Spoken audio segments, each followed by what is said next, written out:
Welcome, everybody. It is the Paul Rodriguez Show. It is May, the month of May 3rd, 2021. Coming out of Studio 44. Lots going on in the NFL. Lots going on in college FCS. We had the quarterfinals this past weekend. Lots of football all day long yesterday. I wasn't sure if anybody got to check that out. I was steadily hanging out with Papa Romeo. Set up a new grill. Shout out to him for, pretty much doing that by himself. It's one of those things where we're both very determined individuals, and we tend to want to do things our own way. So I pretty much stayed out of the way and just was a old school assistant for him back in the day, holding that light in the garage, as they say.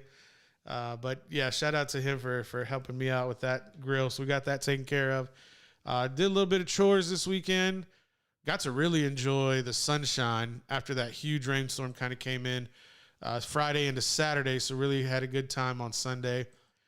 Man, it's just I was gonna grill, didn't end up grilling. So I saw you though, hanging out with the family yesterday. Producer James in the building. The kids enjoying the pool in the yard. Yeah. The I wanted a barbecue on Saturday, but it was literally a downpour all day. So, and I was thinking like, maybe I can put the pit out, and I was like, I don't even want to be out here. So I was like, we're not gonna do that. So we just enjoyed the day. Yesterday was actually my grandma's birthday. Okay. So we hung out over there, and then we went home, and I was like, I'm gonna fire up the grill. So yeah. So you got it done yesterday? Yeah. Nice. And then barbecued some chicken again right before I came over here. There you go. Yeah. Ladies and gentlemen, not too much going on in the high school recruiting. Had one offer come through. Shout out to the Wizard, probably working on that this evening or as we speak. But it's a familiar name. We'll probably get into that in the next segment. Some few things I want to get into. We're going to be talking a little bit of Deshaun Watson, something I was able to kind of watch on the Rich Eisen show, and he had a very interesting take, which we'll get into a little bit later. Aaron Rodgers in the headlines, does not want to return. Rob Demoski, the beat reporter for the Green Bay Packers, is indicating on the Mike Greenberg show this afternoon that there's only about a 5% chance of Rodgers returning to the Green Bay Packers. There were some rumors spread out that he basically would return if Gutekunst was ousted, if he was fired. But I was watching McAfee, and AJ Hawk was on there. Basically, this past weekend was the Kentucky Derby, the Kentucky Derby. There we go, the horse races. Shout out to Magnificent. Oh, I can't think of the horse that ran. If you saw the horse race, who won? Put that in the comments down below. I think it's something Spirit, Magnificent Spirit, something Spirit.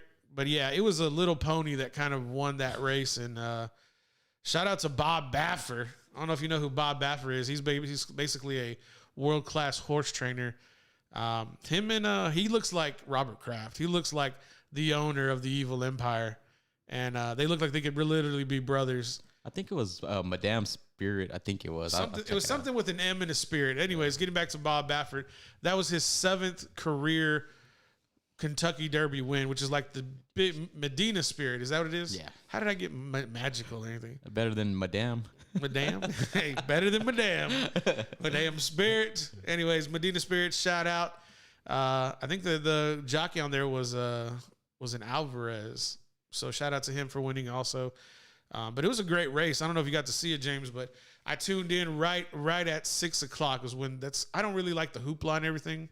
But how this ties into Aaron Rodgers is that Rodgers was at the Kentucky Derby with his crew, Bakhtiari, AJ Hawk, a couple other people in there. They took their wives and their fiancés. Rodgers has a fiancé that, they're going to probably be getting married soon or probably in a year.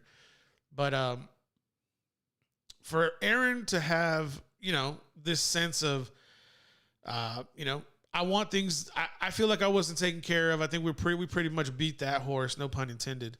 I thought you would get a little chuckle out of that. No pun intended. With Rodgers, and it now seems like he's content. I mean, I think he's kind of made his bed. He doesn't care. He's actually playing this a lot like how the NFL owners play their hand, where they keep things real quiet. They let out, one message, and then that's going to be the be-all, end-all. But bringing this back full circle to with A.J. Hawk, and A.J. basically expelled the rumor that Aaron said, if I'll come back if Gutekunst is fired. So that was pretty much like put to bed, and that's not what Aaron Rodgers said. But Aaron does not want to go back to Green Bay because I believe there is a mutual disdain between Rodgers and Gutekunst, the general manager. And so now you really put the president of the Packers in a position where he's going to have to pick between his general manager or his future Hall of Fame, Super Bowl winning, multiple MVP, regular season, as well as Super Bowl MVP quarterback. But again, it's at 37. He's 37 years old, going on 38. You know, he's already putting seeds, farming for the future with his interest in Jepordy. You know, I'm pretty sure he has a ton of investments that are going to have him financially secure for the rest of his life and his future children's life and potentially his grandchildren's life. And you have to really ask yourself right now is like, Aaron probably wants to go to a couple of places. And we're going to talk about Deshaun Watson, and this is probably going to be an important dynamic to kind of put together, but that'll probably be in our third segment, and how Deshaun Watson and Aaron Rodgers now wanting out. Both those quarterbacks want out of their respective teams who they're currently under contract with. We'll get to Deshaun in the future. With Aaron probably wants to go to one of one places. And that's probably the Denver Broncos because he sees they have a talented receiving core. He sees that they have a very strong defense, and they just got stronger by drafting Patrick Surtain II out of Alabama. Patrick Lindsey's no longer there, but Melvin Gordon is the featured back, and I think he beat out Lindsey to be the featured guy, and he wants to be able to run that rock. The offensive line is probably not as good as the Green Bay, but I'm pretty sure with Aaron's talent, getting the ball out as fast as possible, he can overcome some of those challenges. But when you have receivers like, Patrick Sutton, the receiver at SMU, Jerry Jeudy would probably be a part of a trade, and there's probably going to be multiple ones that are going to be dealt to Green Bay for Aaron Rodgers services. Like 21 and probably 22's number one overall picks for the Broncos. Now, have we seen this movie before? Well, yeah, we saw it with Indianapolis and Denver when John Elway was able to get Peyton Manning after he cleared waivers to go to Denver. Peyton was in a similar age bracket that Aaron Rodgers is currently in. Was that when Andrew Luck came onto the scene? That's when Andrew Luck was drafted. But remember what happened. Peyton Manning, before Andrew Luck was drafted, Peyton Manning had like season-ending neck surgery, and they went like 2-14 or something like that. 13. They ended up with the ability to pick Andrew Luck, and everybody felt Peyton was on the downhill, which I think he was. Yeah. But what happens when you put weapons and you put a cerebral quarterback with the ability to get the ball out quickly in a thin-aired stadium and a vaunted defense? Yeah, you can go win a championship, which they did. They could have done it back-to-back, but Peyton's arm strength wasn't quite there in that first year when he was in Denver. Aaron Rodgers is fully healthy. Aaron Rodgers is mentally clear for him to go to Denver and ball out. You think he can throw far in the frigid air in Green Bay? How would he do in a thin air stadium in Denver, Colorado, a mile above sea level? Probably have to get acclimated to the thinner air, but his ball is going to sail. And when you have speed on the outside like Denver does, it makes a whole lot of sense. Now, herein lies the question. What's going to happen if a deal does get struck? Are the faithful Green Bay, and a lot of them are feeling like this, maybe you included, are they going to ride with Aaron Rodgers in spirit to Denver for a couple of years and then travel back to Green Bay once Aaron retires? And I hope to God, if the deal does get done, I hope for Green Bay's sake, the fans' sake, the stakeholders' sake, that Aaron can go retire as a Green Bay Packer, similarly to Brett Favre. But Gutekunst has totally screwed this whole thing up by drafting and not building a relationship, just like Ted Thompson didn't build a relationship with Aaron Rodgers because he felt he knew better. Gutekunst's ego, how he'd feel like he didn't know better, to build a relationship with your potential future Hall of Fame quarterback in Aaron Rodgers. Top 2, top 3. Now that Drew Brees is gone, probably top 2 quarterback in the NFL. And people will say, well, he's an employee. Well, no, he's not. He's under contract. He's technically a 1099 employee. He is what we call, he is of service for hire through contract. Well, if somebody has an exceptional skill set, they're going to be able to name what they want. And in this instance, I don't think Aaron Rodgers is mad at Gutekunst for picking primarily defensive players for 10 years straight outside of Jordan Love. I believe Aaron Rodgers is miffed at Gutekunst because he didn't build a relationship with him. He wasn't keeping him informed. He wasn't taking his name or his viewpoints into consideration when making draft picks. And when Gutekunst went rogue and decided to draft Jordan Love, Aaron Rodgers' replacement, by trading up in the first round to go get him, is going to make you feel a certain kind of way, and how your job is not totally secure. Now, I understand everybody's job in the NFL is not 100% secure. But wouldn't you want to make your best player on the team you have as comfortable as possible? Here's an example. When Tampa Bay went to go draft Kyle Trask out of Florida, they called Tom Brady. Bruce Arians called Tom Brady and said, Tom, we're thinking about taking Kyle Trask. You're going to be our quarterback for the next 2 or 3 years. He'll sit and he'll learn from you. What do you think? Tom Brady said, thanks. Go ahead and draft him. Those are the type of actions Aaron Rodgers wanted to see Gutekunst make. If you're going to go draft Jordan Love, great, fine. Why wouldn't you call the guy who's sitting in that position and get the idea?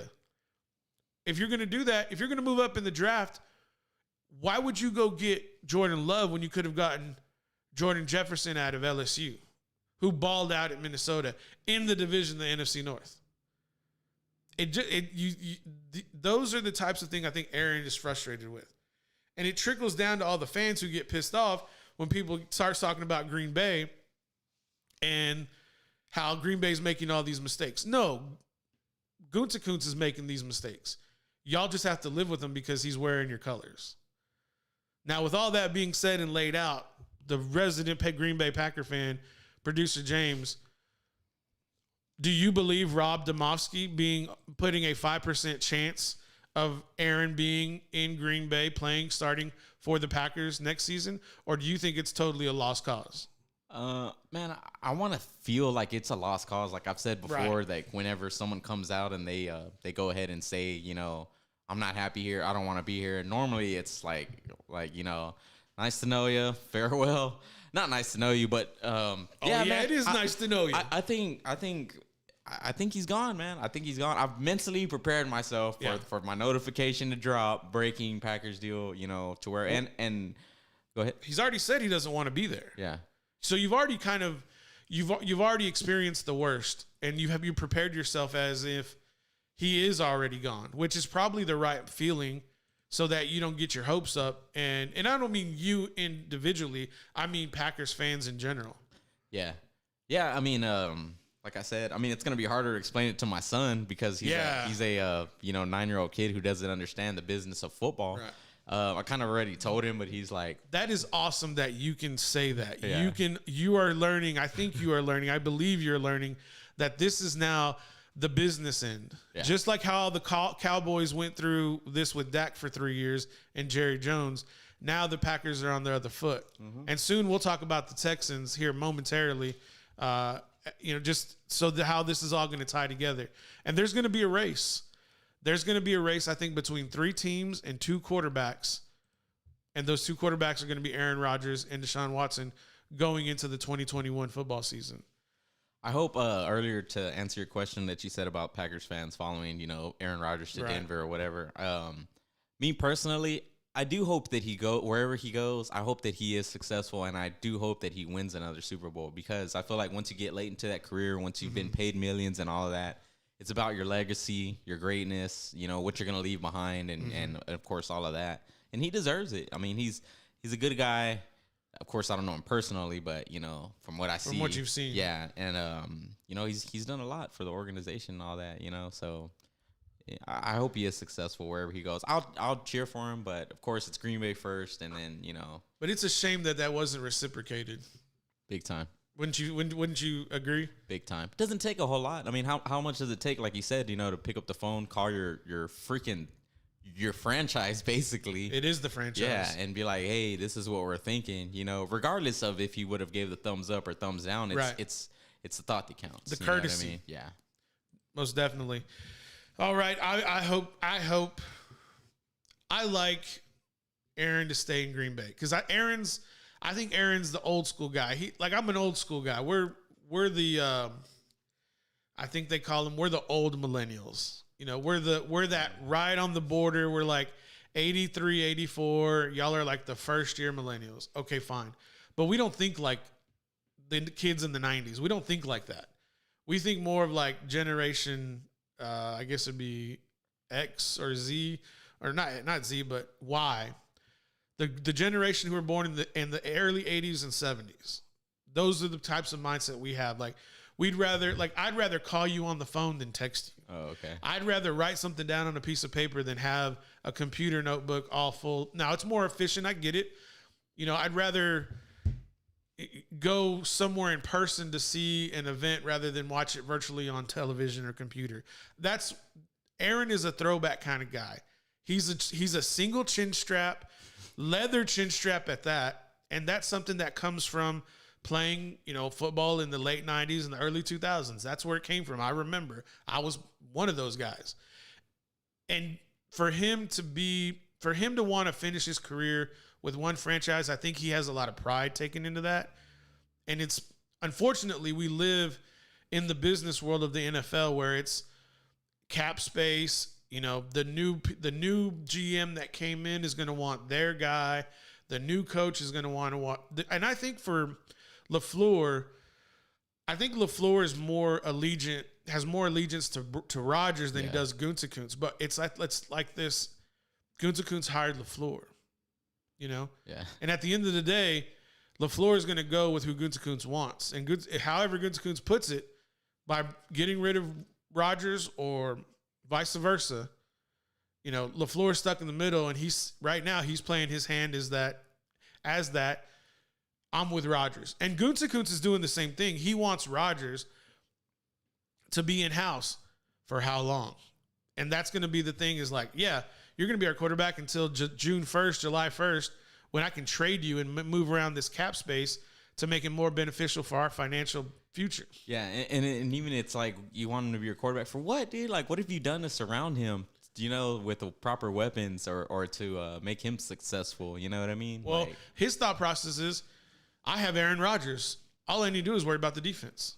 Yeah, it's like Aaron Rodgers is so successful and so skilled that the people who are making decisions for personnel, they're saying Aaron will compensate for our deficiencies, which he has, but he can only get you. He's proven it 2 years in a row. He can only get you to the NFC title game. Yeah, he can't get you to the Super Bowl. I heard somebody say that it's the greatness or Aaron Rodgers, how good he is, has kind of put a Band-Aid over some of the 100% the what do you call them, deficiencies? Yeah, the deficiencies. Yeah, that the Green Bay Packers have had, which I totally agree on. Because like last year I was like, man, it doesn't really look good. Just the players that we became familiar with, like MVS, Robert Tonyan. I feel like he's one of those players, like he makes people around him great. Right. He's one of those guys, whether it be in the locker room or on the field. And, that's good. But I also think, man, what if you put somebody like on the outside opposite of Devontae Adams? And Devontae Adams was a second-round pick. Yeah. That's what everybody think, oh, Devontae Adams is great. Yeah, he is great. But he was a second-round pick. Yeah. Go get an OBJ. Go get a Jordan Jefferson. Go get a Jamar Chase. Go get a Devontae Smith. Go get a Jerry Jeudy. Go get somebody who's a first-round elite receiver. Yes, I agree. Or make a trade to get one. I saw they did draft a wide receiver from Clemson that Twitter was all like, hey, this guy isn't all that bad. Y'all need to do y'all's research. Like Amari Rodgers. Yeah, Amari Rogers, who he played for Clemson and was a part of those two collegiate playoff games. But he's not T. Higgins. Yeah. He ain't D. Hop. You know, we want to talk about Clemson receivers? Yeah. Oh, yeah. I mean, come on, y'all.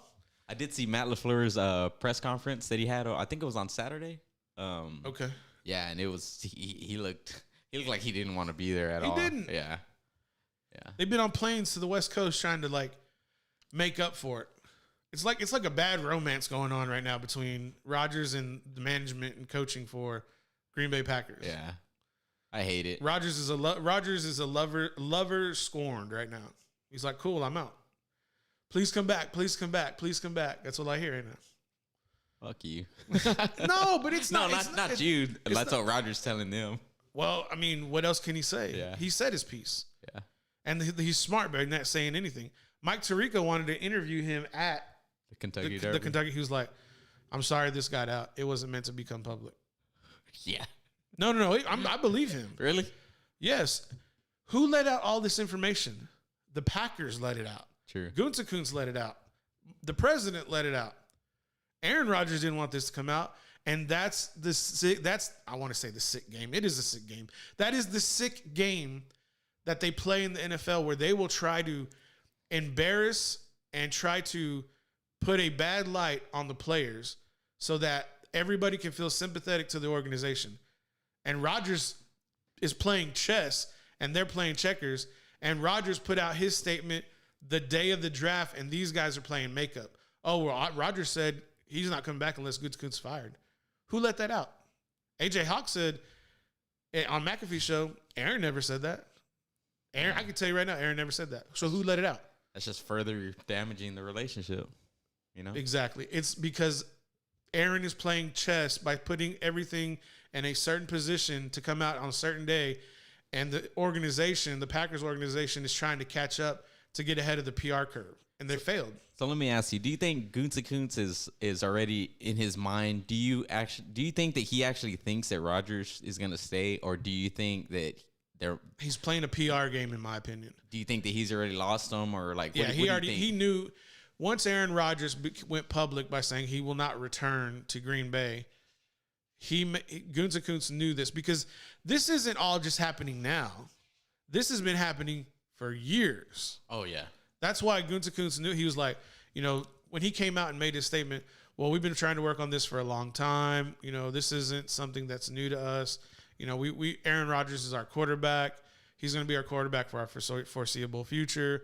Blah, blah, blah, blah, blah, blah, blah. It's just lip service to create headlines to get us to talk about it.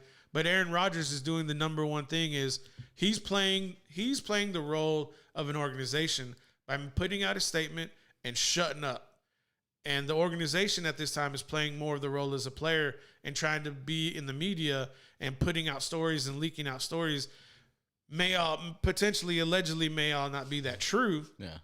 But they're the ones trying to catch up in the PR game. And once you're behind, you're done. Yeah. Because Rodgers has nothing else to prove. Yeah. One last thing I will say, you know, they go and they draft up to pick Jordan Love, like you had stated. Right. And, you know, what does he do? He follows that with an MVP season. He put Jordan Love on third string practice squad. Yeah. He's like, I don't need a backup. I'm putting you on third string practice squad. Yeah, like I said, I didn't see Jordan Love at all. Not even sitting on the sideline. You saw him behind a mask in street clothes. Yeah. You didn't see him in pads. Yeah.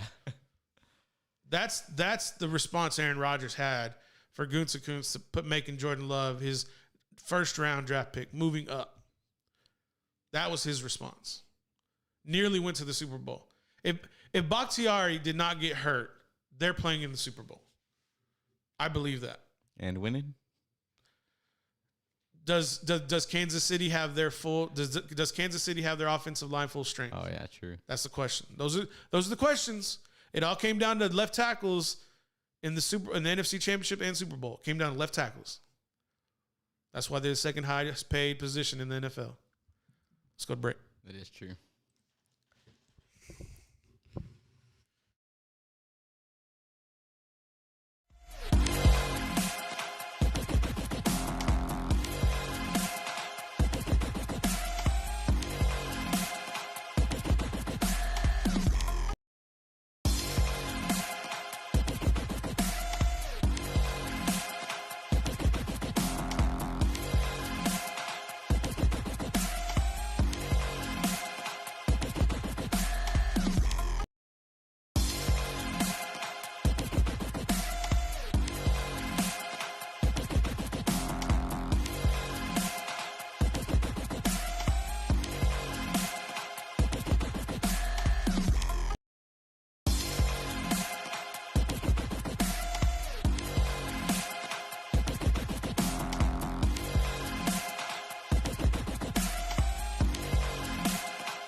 Welcome back, everybody. It is the Paul Rodriguez Show coming out of Studio 44.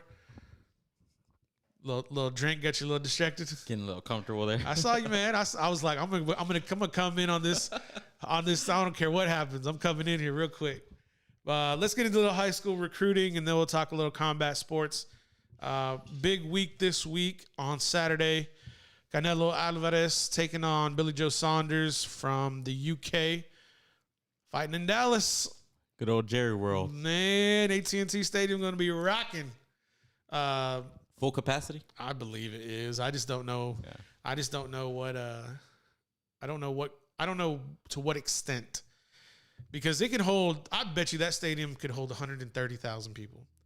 If Jerry packed it, the standing area only, the field level box seats, the rafters in the awnings up above. Is that I'm sure standing it can be area? all kinds of people everywhere. Yeah, there's standing area. Is that like can you can't see the field, or is it more of like just you can see the field? Yeah. Okay. But it's easier to watch on those big monitors. Yeah, I've had some friends that had went over there for standing area, and it was like they could only like it's more of a thing to where like you're there, but you can't really like from where they were at least, but they were watching from like monitors and stuff. Right. You know? It's more like it's like when you go to a game, a high school game, and you're standing like on the fence line, except you're probably like 50 feet in the air, and it's a glass fence, and you can see the field, but they probably look like ants. Yeah.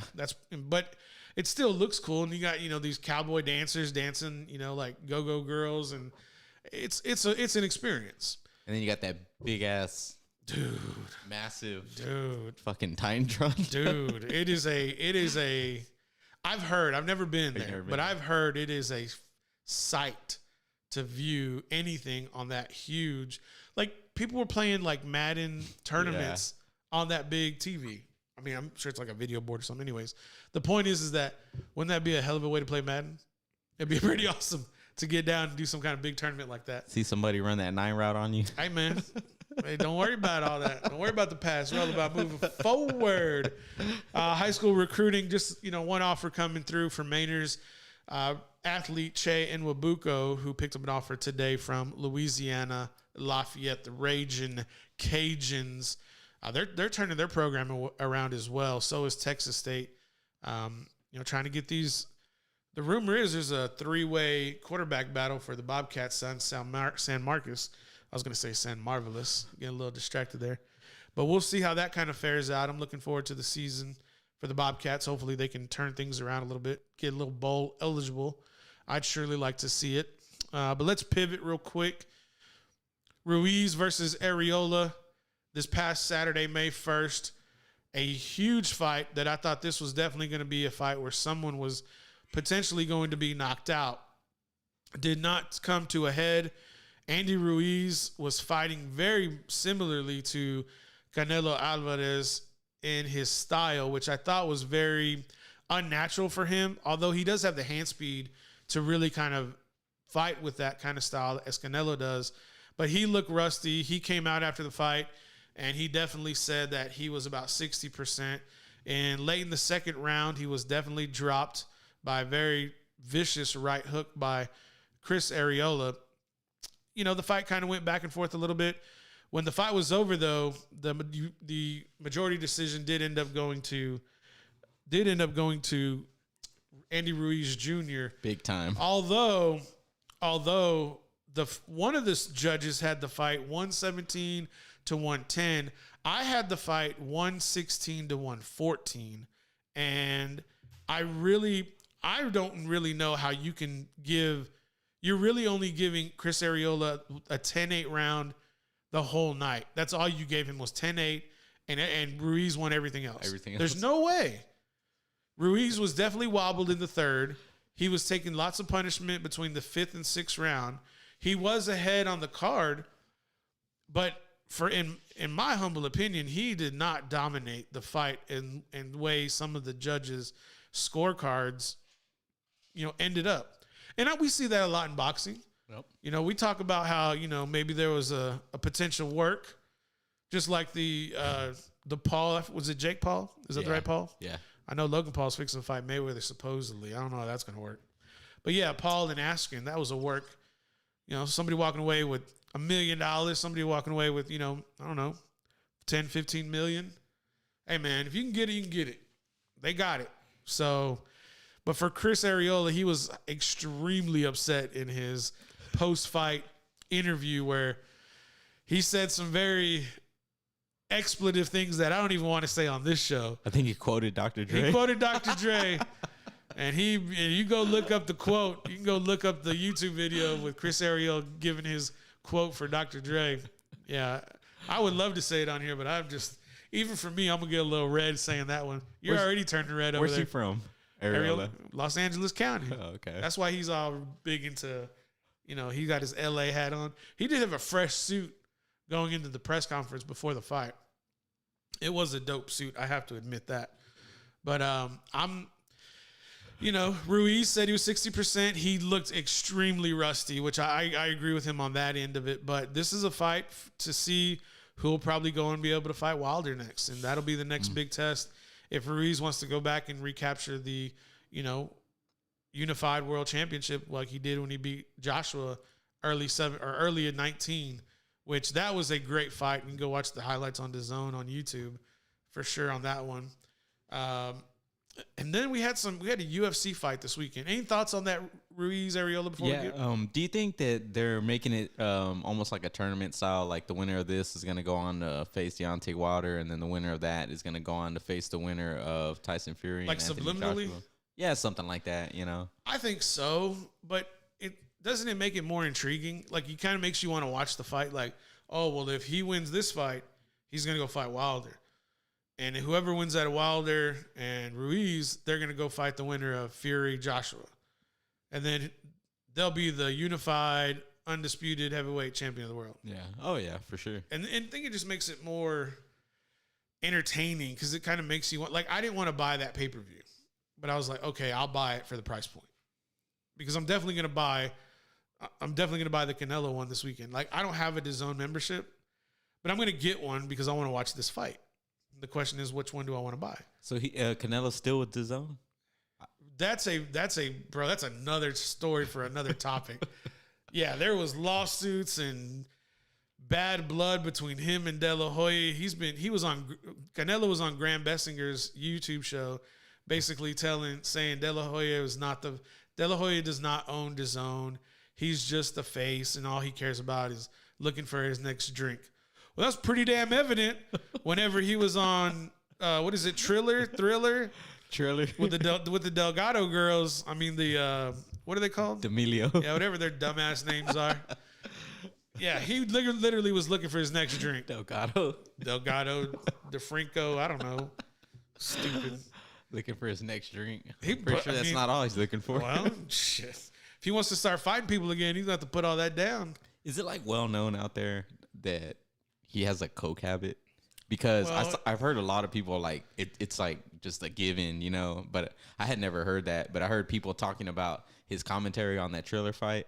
And I was like, oh, this seems like something that's well known. I didn't bother to like dig into it or anything like that. He's been to rehab like multiple times. I mean, for everything. Everything. Multiple times for multiple reasons. For everything, yeah. So, I mean, he's definitely had an open conversation with alcoholism and with, I think, cocaine addiction. So they're not like, they are very well known. But he said, like, he's stopped doing that, and that's not the lifestyle he wants to live anymore. Well, don't watch Triller, and you'll probably believe it. But if you watch Triller, you're gonna second guess him by his behavior. He partied all night that night. Mario Lopez. Well, guys, there seems to be a little drinking going on, and Mario, just say it. They're all smoking. They're all there. He's trying to be so PC. I guess he's fucking Snoop Dogg. I guess he's trying not to ruin his extra image. That's his TV show that he's on. Let's move forward because we're getting in trouble if we start talking about Snoop Dogg and Triller. And hey, man, shout out to Snoop Dogg for winning $2 million from Dana White, though, or $1 million from Dana, I believe. Is that right? I think so. I know Dana had $1 million on Dana Askren. Anyways, Dana lost $1 million and Snoop made $2 million. However, it washes out. Shout out to, just saying. Yep. Jake Paul said it's a done deal. told Snoop, it's a wrap. Put the money on it. True. Sounds like a work to me. I'm just saying. That's what it sounds like to me. Allegedly. I put that word in there. Allegedly. Allegedly. All right. UFC, what was it, 26 at the Apex Center this past Saturday? Can you pronounce that guy's name? I cannot. Yeah, I can't either, but he is so Thai. He's like so Thai. His name should be Thai. He's got the Thai shorts on. He's got the Thai hair. He's got a shaved head with a circle in the back with a long piece of hair that's braided. He's very like just Thai. Unorthodox, just a wild card, constantly doing all kinds of stuff. I was waiting for him to bust out capoeira. Yeah. I was literally waiting for him. Anyways, this guy fought Dominic Reyes at the UFC this past Saturday, and it was a hell of a main event. I actually found it. I didn't get to watch it. I watched the highlights Saturday night, but last night on Sunday, the UFC decided to put it on their, I guess their channel, the full fight. And man, when Reyes is throwing and kicking and they're going down to the ground, and I thought Reyes was going to choke him out when he had that guillotine, and he was able just to pull. And dude, how do you pull your hair out like that? He saw his neck was like literally stretching like a turtle, and then he gets out. This is the Thai guy. What is his first name? Let's look it up. Okay, I thought you had it up. So anyways, this Thai guy is basically battling Dominic Reyes, and they're on the ground. Reyes gets a guillotine in with 2 hooks and basically starts to like pull the guy who's Thai. Was it Jiffy? Jiri? Jiri? Yeah, we'll go with Jiri. Prochaska? How do you spell it for me, Jiri? Jiri, but it has all of these like funky symbols like on top of them. Jitty. Yeah. Jitty. We'll go with Jitty. So Jitty, like Diddy, Jitty was basically getting his neck out of that guillotine. They were able to go back to their feet. They start trading blows back and forth. And an elbow, he starts throwing like straight elbows, right? Yeah. Like left to right elbows. And I think he like missed on one left elbow, and all his weight is to the right, and he just spins back around and clips the dude's like cheek to chin. Just clip Dominic Reyes' clip cheek to chin. It's a very funny word to get out. Cheek to chin. Spinning elbow. Spinning elbow. Nighty night. Nighty night. Yeah. No TKO. Walk off. Yeah. Sean O'Malley, eat your heart out. You got to give props to Reyes. I mean, props to both of these guys. Both of them, like yeah. you said, I'd love to see them run this one back. But, man, bro, it was like it took that to put away Dominic Reyes. Bro, like, yes. Like, Jesus, he is such a contender. Like, I like watching him fight. He put everything out there, but the guy was almost unfazed by his, he kept popping out the jab and all of that stuff. And I was like, Jesus, dude. But yeah, so that was a very good fight. Very good. I want to see more of GD. GD. Dude, he's a character, right? Yeah. Dominic Reyes was number 3, light heavyweight. So I mean, he's gonna. So this could potentially, we could see GD potentially fight Jan Blachowicz. Yes. Yeah. Dude, he's not ready for no Jan Blachowicz. That's a whole nother. He's Polish power. Blachowicz looks like a heavyweight. Yeah. Like he's got the traps really and the does. shoulders of a heavyweight.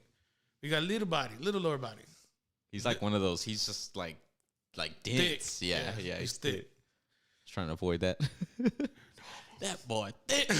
Boy, thick, boy. Thick. All right, y'all. Let's get a break. 52 minutes after the hour. We'll be back.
It's a conspiracy. Welcome back to the Paul Rodriguez Show. Took a little bit of an impromptu break. I accidentally left a door open that was muy malo. Was not good. Very bad. Never leave your refrigerator door open when you think you close it. Not a good thing. Especially when you're getting your buddy a drink. Hey, man, you got to make sure the producer's happy so that, you got the right production quality coming out of Studio 44. May 8th, Cinco de Mayo. Hey, let's give a shout out real quick to Dark Side and your guest last week. Yeah. Go ahead and do that real quick, and then we'll get into May 8th. Yeah, so we had a last Wednesday we had Mr. Rob Ortiz, who is the chairman of the let me try not to butcher this time, the Greater Caldwell County Hispanic Chamber of Commerce, or GCCHCC for short. Which I fumbled at the beginning of our show. But, yeah, he was on explaining Cinco de Mayo that they're having next weekend, which would be May 8th weekend here in Lockhart, Texas. Yeah, it's supposed to be good. Hopefully the weather cooperates. I got he was a little nervous when I was talking about the weather, but good thing they didn't have it this weekend because it was a fucking downpour. I heard y'all are giving away something pretty big. Yeah, we're giving away a PS5, and how can people win that? You can head on over to Dark Side of the Mic to figure out how. But if you're watching the Paul Rodriguez Show, I'll give you the lowdown. We got some merchandise for sale right now. We got some hats, we got some koozies, we got some shirts. This is Dark Side merchandise. Dark Side of the Mic, yes. And you can. We're gonna be putting out some posts. Life is kind of just. It's life. Yeah, life is life. So Wednesday, you can look forward to us. Wednesday, we're live every Wednesday on Facebook around 7 o'clock. So you can tune in to catch more details on that. We'll be putting out a lot more posts trying to promote that and stuff. Which is Cinco de Mayo. Yes. Wednesday. Correct. Yeah, and you can catch your boy running a 5K Saturday. Is that right? Yeah, Saturday morning at Cinco de Mayo. Do you have to wear a mask for this? I'm not. Oh, okay. I was gonna say if you are, I might slap a little Recon athlete mask on you and make you wear that. I think they because they always have a little like goodie bag when you a little swag. Yeah, so they usually have cool shirts and I think this year they have a little mask in there. Oh, okay, nice. So yeah, they're provided. But yeah, it's gonna be fun. I'm looking forward to it. Last year they didn't have it. They had a virtual run, which I wasn't too interested in.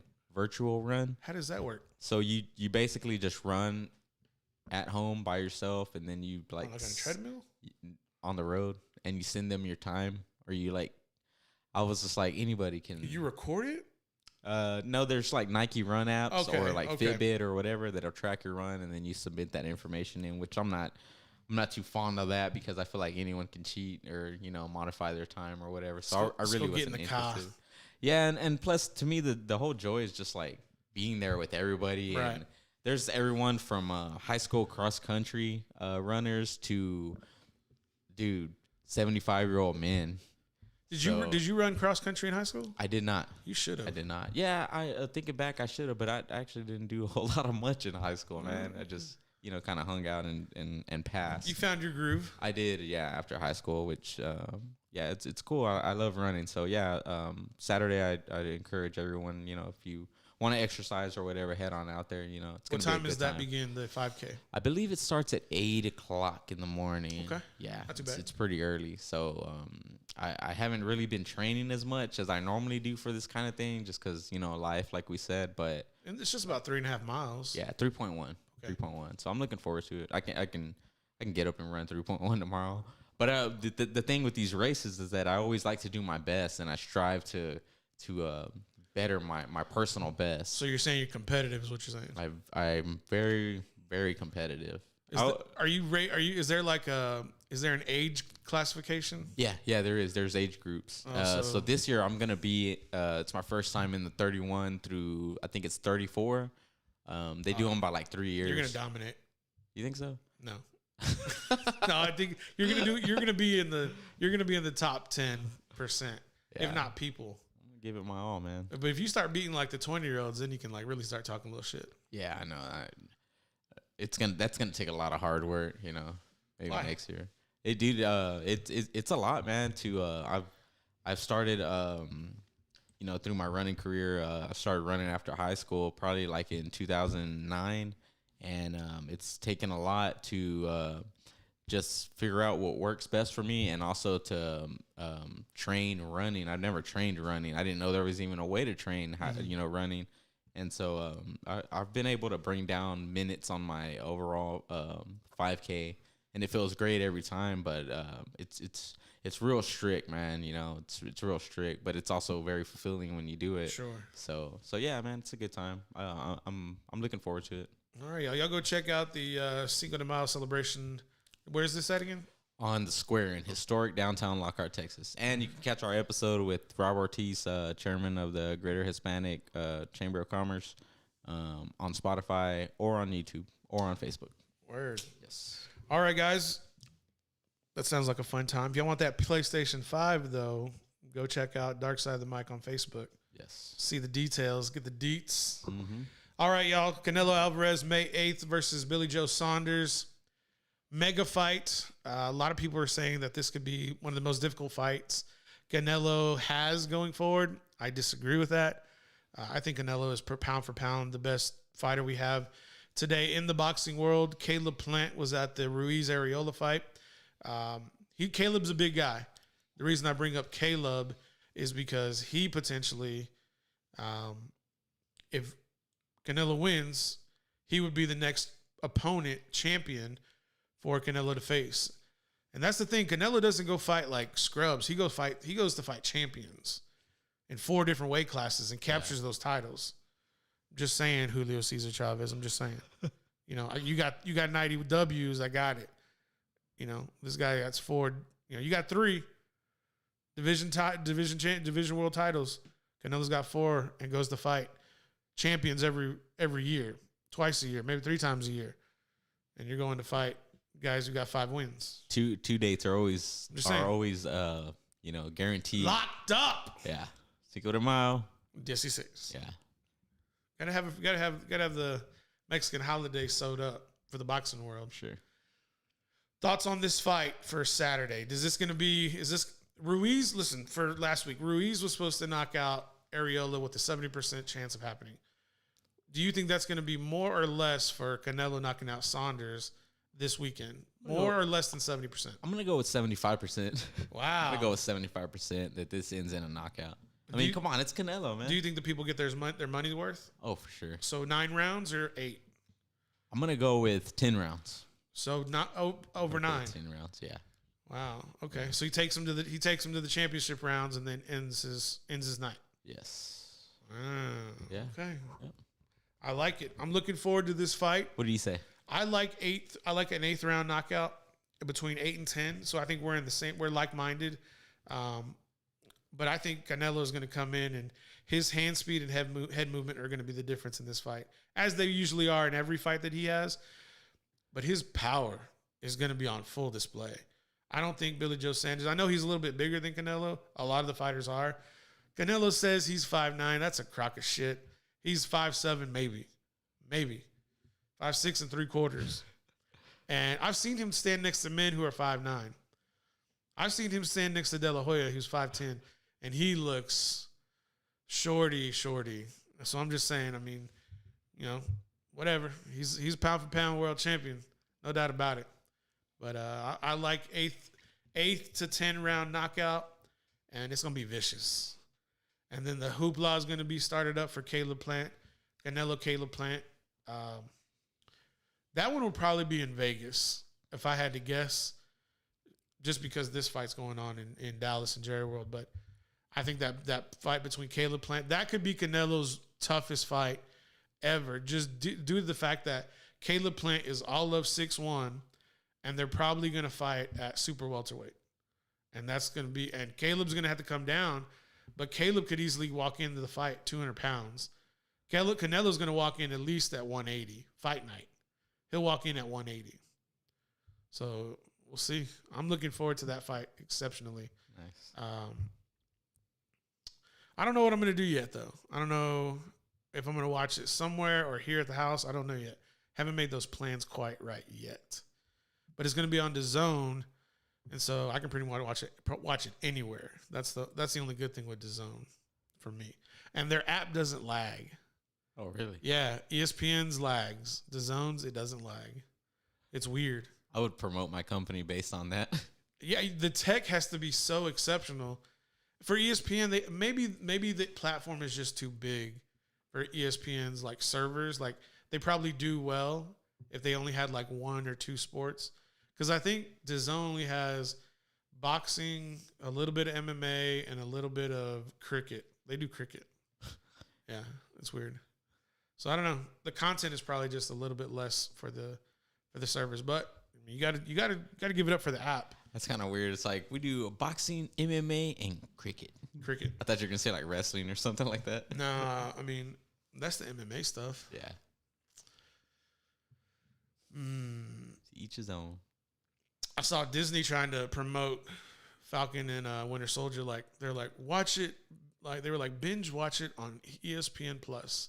All episodes streaming live. Oh yeah, I did see that too. Streaming now or whatever. They were having tonight. It was so Pelicans, I guess, versus the Golden State Warriors. Oh, the Arena of Heroes. Yeah. It was called Marvel Arena. Well, yeah, of Heroes, you know. right? I mean, you know why? Yeah. Yeah. The game's on ESPN, and ESPN is owned by Disney, and Disney owns Marvel. Yeah, they were actually I got a notification because they were going to air a special sneak peek at the new Loki series that is coming out. Yeah, dude, they're doing time traveling with that, and I'm just not about that life. I got distracted when they tried to do the Days of Future Past with Marvel, with the X-Men. I was like, man, I'm turning this shit off. I just got confused. I was like, I loved it when Wolverine was like, go fuck yourself. That was my favorite scene, and I like turned it off. I'm out. I was like, no, this is stupid. Yeah. I think because I identify a lot with Wolverine, he was like, man, like, no. I'll do my cameo and I'm going to get the hell out. I'm contractually obligated to make an appearance. All right, we're out. That's the way I feel about it. You feel differently? Yeah, I'm looking forward to it. The Loki. Signed, sealed, delivered. That. Yeah, I eat that Marvel up. You signed, sealed, delivered. Get Stevie Wonder in here real quick. I'm yours. I saw you jamming some Prince on Facebook the other day. Purple rain. Dude, I like Prince, bro. Hey, like, I saw you post that. I was like, I want to get a little. I wonder if there was a cam in Paul Rodriguez's house. I wonder how he is right now. I told you I got that Manchurian Candidate. Somebody's got a video camera in this house documenting my life. That's why I always give that brick wall that look like. Let me see if I can give it to the like. It's always like one of those like good old Truman Show. True, is that what it is? Truman Show. I said Manchurian Candidate. Yeah. That's probably the Jim Carrey. Is that what that was? Yeah. So they're like watching his life. Yeah. Truman Show. Yeah. I don't know, man. It's a good one. Yeah, but I definitely I do private karaoke, on the weekend. Solo. I'm constantly karaoke in the car, in the shower. Not like that. I can't do it like that. Really? But I will not do karaoke like in front of people. Oh, okay. Unless I'm like in a group and like the group goes up there. I've personally never done karaoke. Really? But I mean, if I were to allow myself to break out of this like bubble that I have. What's your go-to karaoke song if you had to? That word, lyric, like Fresh Prince of Bel-Air, everybody can sing that theme song, right? Yeah. So that one you can't use. But what's a song like that where you know all the lyrics, all the words, the inflections, the timing? What is that song? Make it goofy. You just want to hear me. Well, I'm going to tell you mine. Clear it out. I'm going to tell you mine. I don't know, man. There's a lot, man. There's Kiss. It's a lot of 80s. There's AC/DC. There's Kiss. There's Bon Jovi in there. Any ballads of those rock songs? Shutting up. Okay. And you're too late. Yeah, but I need the ad-libs. You give love a bad name. Yeah, I need the ad-libs in the round. Baby, you give love. Yeah. Yeah. All right. Dude, all right. my girl, she hears it all day, and she's like, "Fucking asshole!" Now this is stuck in my head. So I'm like, yes. All right. So mine is, and I can do this one. Like, I need one person to go with me. just because like I'm gonna be theatrical with it, but it's Friends in Low Places. Garth Oh, Brooks. okay. Yeah, that's I've been singing that song since like '89, since you were born. I've been singing that since like I was 7 years old. I was feeling a little country on Saturday, and I was put on that Midland drinking problem. That's a good song too. I've got a drinking problem. Yeah. Well, you're a little off there, bro. But yeah, that's close. Okay. That's good. that's a good karaoke song. Yeah. What's another one? Man, I was at an insurance conference. This is back in the day when I used to slang insurance. And we were in Corpus for our convention, and we went to this karaoke dive bar, and we went in, and there was this group of people, and there was this one lady. She was probably like in her mid-20s. You remember that song by Evanescence? Wake me up. Yeah, if you could turn off the mute button. Wake me up inside. Yeah. That one where it's like real, like hardcore, and like this girl gets up there. Is that Daredevil soundtrack, right? I don't know. Okay. It was like the most popular Evanescence song. And dude, she belts it out, and it's like she's there. It's like it's her. This exact same tone, cadence, tempo, inflection, everything was like spot on. I was like, "Are you Evanescence?" She was like, "No." It's like, but she had like the goth look, the long hair. You've probably been turned on. Yeah. And I mean, I am right now. Oh my God. And Jackie, don't listen. And so she just belts it out, and everybody's like, it's one of those songs, or it's one of those times where everybody, like, as soon as the song's over, everybody's just like mass clapping, like at a concert. It's like one of those things where everybody claps like at a concert. And I was just like, oh my goodness. Wow. Somebody needs to like sign this girl up to sing. I don't know whatever happened, but I think a couple other guys got up there and they sang some like, stupid Toby Keith song, Beer for My Horses, something like that. Yeah. And but I don't know, it was cool to see that song get sung in that instance. So it was pretty fun. I think about like that drinking problem, and I'm like, dude, of course this is a song meant for a bar. You know what I'm saying? Of course. And it's like, I mean, any loser who actually like takes these lyrics to heart, and it's like, you're a fucking loser. But it's a good time to listen at a bar. You ever heard what's that song called? I can't think off the top of my head. He Stopped Loving Her Today by George Jones. Maybe if I heard it. Yeah. Hey, go ahead and give me a little sample. Man, he was like, I can't do it off the top of my head. He stopped loving her today, something like along that sense. I won't get copyright hit. You know what I'm saying? Yeah, come on, you ain't that good. we might get one for you earlier with Shot Through the Heart. Just saying. But Purple Rain, I like to sing along to that one. I was feeling that song last night, so and that's a long version. That's like live from Paisley Park. And he's pretty much like preaching in the song. And as emergency vehicles go by, if y'all can't hear it. So I like that 1999 by Prince. Is that Party what Like It's 1999? Is that what the song is called? Party Like It's 1999? I think it's just called 1999. Oh, okay. Yeah, I think I like that one. I like a lot of Prince's songs. They're just inappropriate. I mean, they are. Do you like the movie Purple Rain? No. No? I do not like that. Why not? It's boring. And it's extremely dramatic. It's like he's chasing Apollonia everywhere on his. I'm like, Prince, why are you in purple leather everywhere you're going? I get it. The movie's called Purple Rain, but it's like that movie, Pure Country with George Strait, Urban Cowboy. They're like super dramatic, and I'm just like, now I'll watch Pure Country. Don't get me wrong, but like, I got to be in the mood for Urban Cowboy. Maybe I'll catch Purple Rain, like a scene here or there. Like if the music's on, like when that scene comes on from Purple Rain in the movie, I'm watching that scene. I just have to. It's Purple Rain. Yeah. You know who else does a really good rendition of Purple Rain? And this is done by, what's Maroon 5, the lead singer? Adam Levine. Have you ever heard his rendition on Howard Stern's like birthday bash. No, Bro, I'm gonna go and watch that. it's he doesn't sing. He doesn't do the whole song by himself. He has another guy who comes in with him, but he does the whole guitar solo. And I'm like, Adam Levine's a little out there, but bro, he could play that damn guitar. I think I could do a good Adam Levine Maroon 5 karaoke of She Will Be Loved, or right? Or if I could do the karaoke, I should know the lyrics. Yeah. There's a Maroon 5 song I like. It's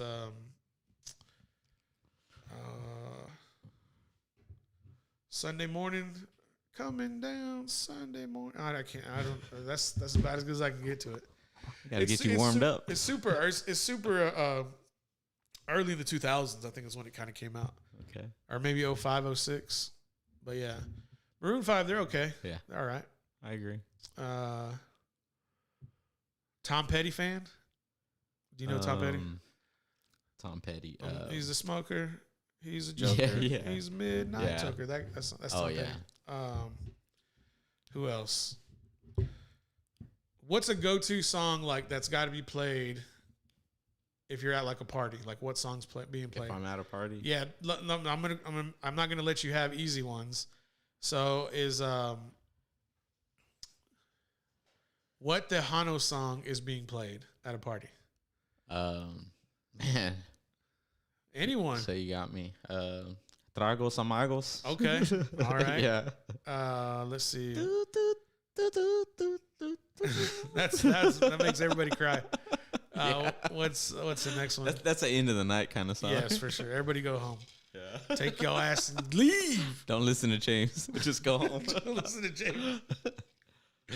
Let's see. What's another good song? What's one country song that has to be played? Man, dude, the Thunder Rolls. Okay, Garth Thunder Brooks. Rolls. Garth Brooks. What else? Let's see. What's one 90s hip hop song that has to be played? Blackstreet. No Black Diggity. Sheep? No Diggity. Yeah. Right. No. All right. Let's see. Rock. What's the rock song being played for sure? It's probably Metallica. It's probably something Metallica. Metallica. And I would have to say Kill 'Em All. I would say I thought you would have definitely picked something by Motley Crue. Oh, okay. Yeah. Do I look like a Motley Crue guy? Yes. I like Motley Crue, but I also love Metallica. You're so you're a little bit young. Yeah, that makes sense. You're a little bit younger with the music. Yeah. I don't know how we got on this topic. Seek and Destroy by Metallica. Any Pantera? Oh. Any Panther? Yeah, I figured. Cemetery Gates. Figured you. What about Rammstein? Du hast. So you like Rammstein? Yeah. Rammstein? Well, I mean, pretty much that one song that everyone knows. Du hast. I like. Yeah. There's a lot of their songs I enjoy, but that's because I was like a huge Triple X fan when Triple X came out with Vin Diesel. Yeah. I was like, I wanted to be that. That was character. a good movie. I wanted to be that character. Yeah. Yeah, like I watched the new one with him, and I was like, nah. There's a new Triple X. The Return of Xander Cage. Is it any good? No, it's all right. I mean, it's a little corny. It's a little Vin Diesel. That's all I got to say. I don't know how I feel about Vin Diesel. Dude, I don't know. He's something. So from him like making all of those films like we just mentioned, like Triple X, and then of course he's involved in the Fast and Furious, what do you even call that? It's not series. You talking about the movies Fast and Furious? Yeah. It's a franchise. Yeah, franchise. Where is he next to The Rock? You know what I mean? I mean, I know where he is. I just want to he owns that franchise. Yeah. Yeah. So I think he is head and shoulders above financially, he's head and shoulders above The Rock, in my opinion. Because The Rock is splitting his entire media company with his ex-wife. Mm. So Danny Garcia is his business partner for $7 Productions. She owns half. The XFL, she owns half. Yeah. Wow. Yeah. She Jeff Bezos his ass. Without being married. Yeah. Jesus. And dude, man, I feel like I want to talk like mad-ish. But like we'll book you on Dark Side. The Rock definitely married up after her. I'm just gonna put it that way. Okay. And she married down, which was weird. Who's she married? some beta dude. Joe Schmo. Beta, like, it's like you see her and him, and you're like, oh, okay, I can see how y'all got married. But then you look at The Rock and his new wife, and it's like, damn, yeah, you married her because you're The Rock. And then you see her with her husband, and it's like, damn, bro, you hit the jackpot. You know what I'm saying? Yeah. I'm just... You married her because you're The Rock. But have you seen The Rock's wife, his new wife? No, She's I haven't. Gorgeous woman. He married up. I always like the story of people, married or involved with somebody before, because afterwards it's kind of like, well, yeah, of course you're gonna be with this guy because they're, The Rock, or like who's somebody, I guess T.I. He's had his sweetheart, so to speak. Talking about Tiny? Yeah, not. Of course, I wouldn't. Okay, maybe a bad example. Somebody who's had a high school sweetheart or something similar to that. Just sticking with them through their whole career. Tampa Bay Buccaneers. There was somebody, a wide receiver or somebody who was with them through high school. They have pictures of them through high school, college, and then now in the NFL. It's good to see that somebody, I guess, the loyalty and just sticking by somebody and not just jumping on somebody just because they're famous or because they're getting paid. You know what I mean? You're talking about how like they were there when they had nothing, yes, and now yes, they have everything. It's good to see that story. The loyalty, okay. I'm hoping to repeat that story. What do you mean? I'll just have it. Oh, somebody, personally. Yeah, personally. Oh, okay, my fault. Okay, I see what you're saying. I was like, what do you? Like, is there something going on you need to? I'm like, why you airing your dirty laundry on my show, Jack? Hey, what this is for? I was like, say dark side. All right, y'all. 31 minutes after the hour. Anything you want to leave the people with? We got off on a little tangent there. That's something usually we don't do. No, catch us tomorrow, man. Yeah, we'll be back tomorrow. We're gonna talk about Deshaun Watson tomorrow. We were gonna talk about tonight. We ran long on Aaron Rodgers, which is all good. It was definitely need to be talked about. Yeah, get the frustrations out. See, I can talk about Green Bay and not dog them. I just want to prove that to producer James. I told you when I was like suffering from my life on the Lil Nitro challenge. Go catch that video in the drop down here. Yeah.